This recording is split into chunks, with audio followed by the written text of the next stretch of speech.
Joining us now to talk more about this disturbing story, Mideast expert, professor at Florida Atlantic University, Dr. Robert Rabil. Thank Professor, you, as Congressman. always, Thank you. It's good my to pleasure. have you. Thank you, and thank you, Olga, for having me, for hosting me. It's always a pleasure, Congressman. We're always happy to have you here. Thank you. But Thank this attack I know. is more than unfortunate. What does it signal? Will we see Israel back at war with Hamas?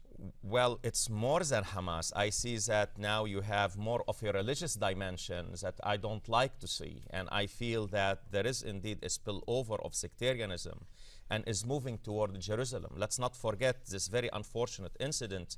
It follows other incidents. You have other people that were killed in Jerusalem by people from East Jerusalem. So really, it's a sign that things are not going well. I really would like to see more cooperation between the Israeli and the Palestinians. I would like to see more or less incitement from the Palestinians. And I really would like to see, sectarianism really reduced. And how I would say, and I would look at it, for example, you have a lot of tensions that have been centered around the noble sanctuary or Temple Mount. Now you have, for example, King Abdullah. King Abdullah, he's the one who is responsible for maintaining, and he's the one being the Sayyid, the descendant of Prophet Muhammad. I would like to see him, for example, making a statement to reducing tension there. This is a place of worship. This is for Christian and Jews and Muslims. This is what I would like to see. And I would like really to see cool-minded people to prevail now, especially now. And Doctor, we would like that too, but we know relations between Israel and the Palestinians have always been, if you will, rock bottom. Do you think this will now incite another war, if you will? There's more to come after this? Well, yes, there is always in the background, there is always, the threat of a third intifada. And the Palestinians, I see that they are going nowhere. The Israelis are extremely now upset with what's happening. You have a series of terror attacks against them. And this is why I say really it's essential now that cool minds prevail. Security has to be beefed up, but at the same time, certain important measure has to be taken by the Israeli and by the Palestinian as well.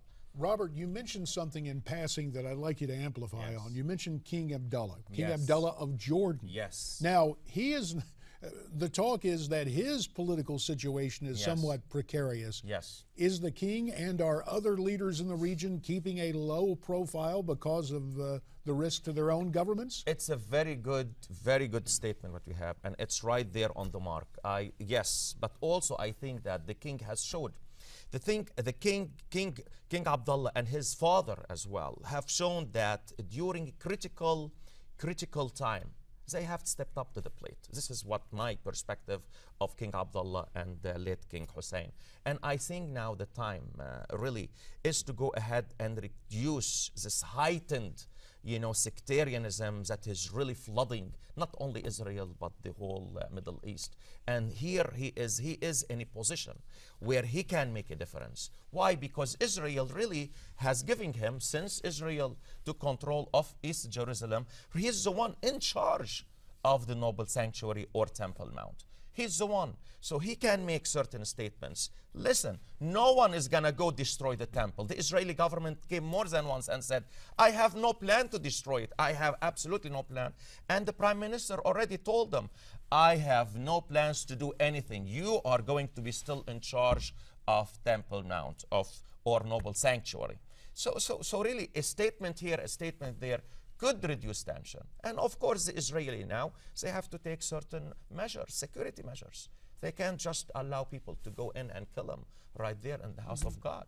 And sir, on a personal note, I was driving around South Florida and I was telling JD this morning that on the radio, wherever you went, it didn't really matter what religion you have. Everybody was affected by this. What were you hearing from those that you were talking to? Well, it's terrible. Horrible. As a matter of fact, even I looked at the Arab media. Bahrain condemned the attack. Many people condemned the attack. Many. And I would like to see more people also from the Arab world condemning the attack. It's terrible and shouldn't take place. Innocent, really killing of innocent, whatever are the causes, it should be absolutely banned, prohibited, you name it. It's a terror attack, period.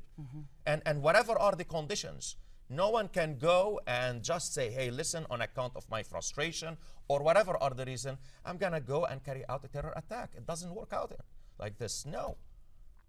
Really. So I feel very unfortunate. I feel very sad, and I hope that, as I mentioned, you know, this incitement, the problem over Jerusalem, the tension over Jerusalem, will get reduced. It's extremely important now. Sure. Robert, we've got about a minute 20. Yes. We'd be remiss if we didn't talk about ISIS. Yeah, ISIS. The now. latest American beheading. Yes. But the video differs from previous videos. Yes. We're seeing some of these ISIS fighters showing us their identities. Yes. Will this be an important step toward combating Yes. ISIS? Yes, it's an act of defiance, pure and simple. It's an act of defiance, and they are telling us in front of our face.